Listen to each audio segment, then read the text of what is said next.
Admit it. You didn't realize how much you'd miss Caitlin Clark until the moment she checked back in, peeled off that warm-up, and drilled a logo three like she'd never been away. 5 straight games without her felt like a season. Attendance dipped, the fever flatlined, and social timelines begged. When is 22 coming back? Saturday night, she answered, and the undefeated New York Liberty paid the full price. And here's the wild part. Those 13 dormant days didn't just starve the WNBA of highlights. They built a pressure cooker ready to blow. Fans refreshed injury reports like stock tickers. Analysts debated whether Indy's playoff hopes were already toast.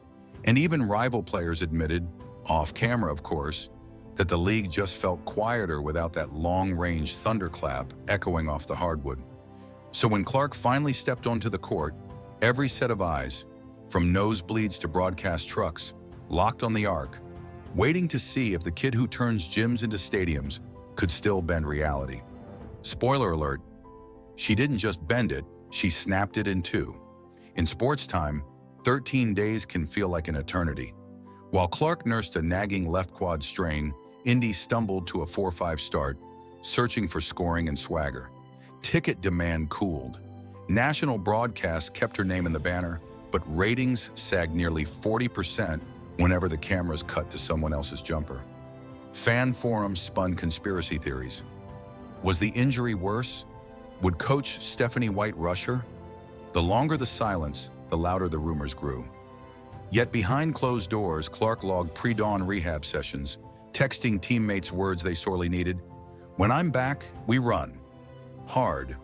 They would need that promise, because a giant was thundering toward Indianapolis. Meet the monster, 9-0, reigning champs, bursting with gold medals and killer instincts. The Liberty weren't just undefeated, they were untouched, steamrolling teams by double digits behind Sabrina Ionescu's microwave shooting and Breanna Stewart's Swiss Army scoring.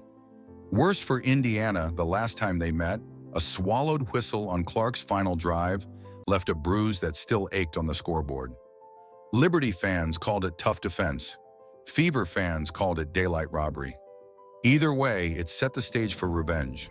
Saturday's matchup sold out in hours. Scalpers hawked nosebleeds for triple face value. Clark would return, sure, but she'd return against the one team nobody had solved all year. The opening possession felt scripted by Hollywood. Ionescu pirouetted off a screen, buried a fadeaway, and shushed a crowd that wasn't quiet anyway. Clark's response?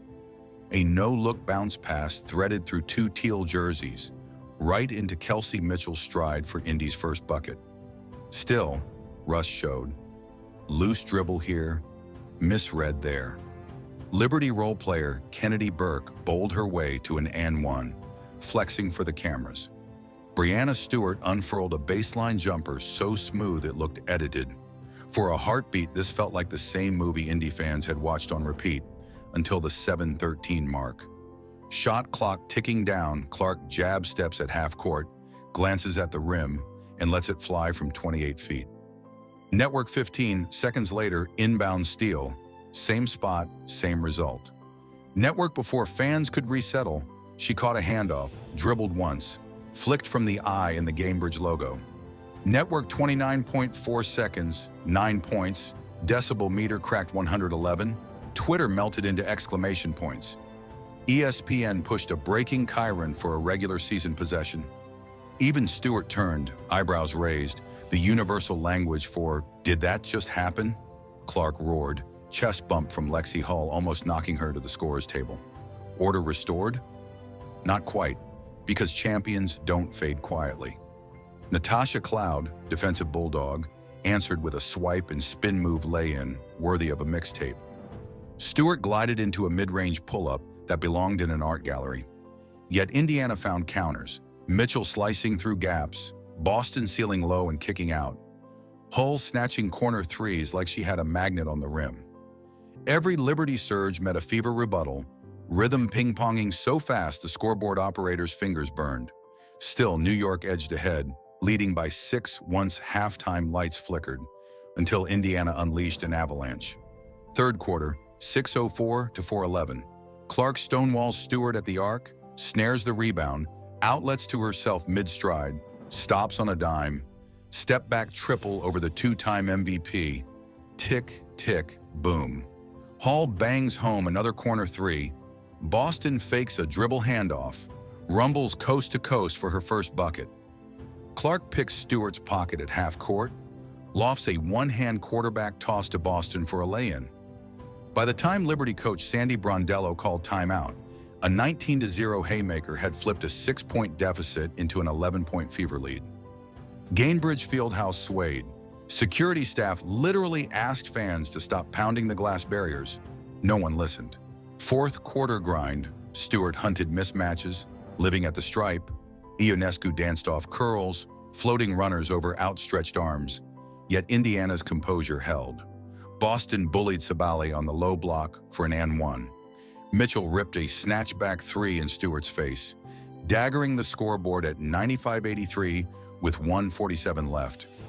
Clark, ever the puppeteer, declined an open pull-up, instead slipping a drop bounce to Lexi Hull's sneaking baseline. Easy deuce, 20-second timeout Liberty, towels flying. Final horn, Fever 102, Liberty 88. Clark near triple-double, Boston double-double, Mitchell 22 cold-blooded points. Handshakes were respectful but brief. Cameras caught Stewart whispering, "See you in July." Liberty perfection shattered. Fever, once flailing, now 5-5 with momentum that feels seismic.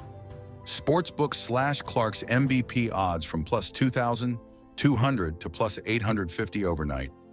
ABC's broadcast peaked at 2.3 million viewers, second highest regular season number in league history, trailing only Clark's debut. Her boyfriend's jubilant "yes sir" tweet racked up 3.7 million impressions in an hour, while "Nernushin Who Can Stop 22" trended globally.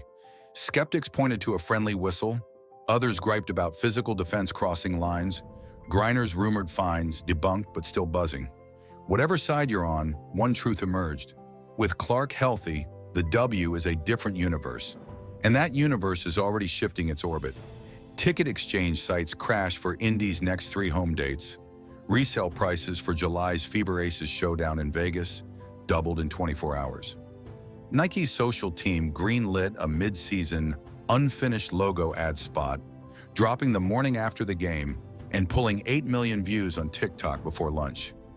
Meanwhile, All-Star voting opened, and Clark's name logged 120,000 clicks in the first 10 minutes, outpacing every other guard combined.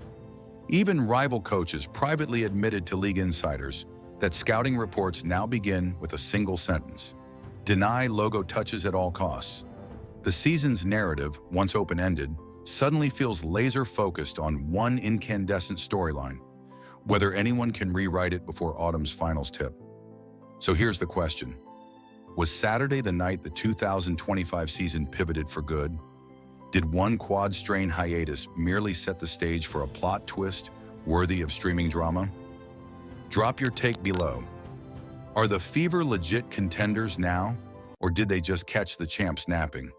Smash that like if Clark's logo range fireworks left you grinning.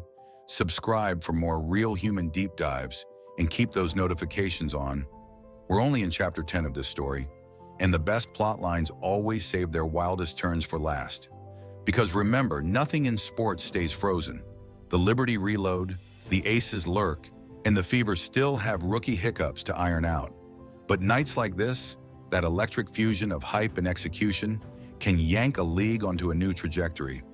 If Indiana builds on it, we might look back and say, June 14th was the spark that turned a plucky young roster into a title threat and turned a sensational rookie into the face of an era. Either way, keep your seatbelt fastened. The ride from here promises highlight reels, heated rematches, and maybe, just maybe, the birth of the WNBA's next dynasty.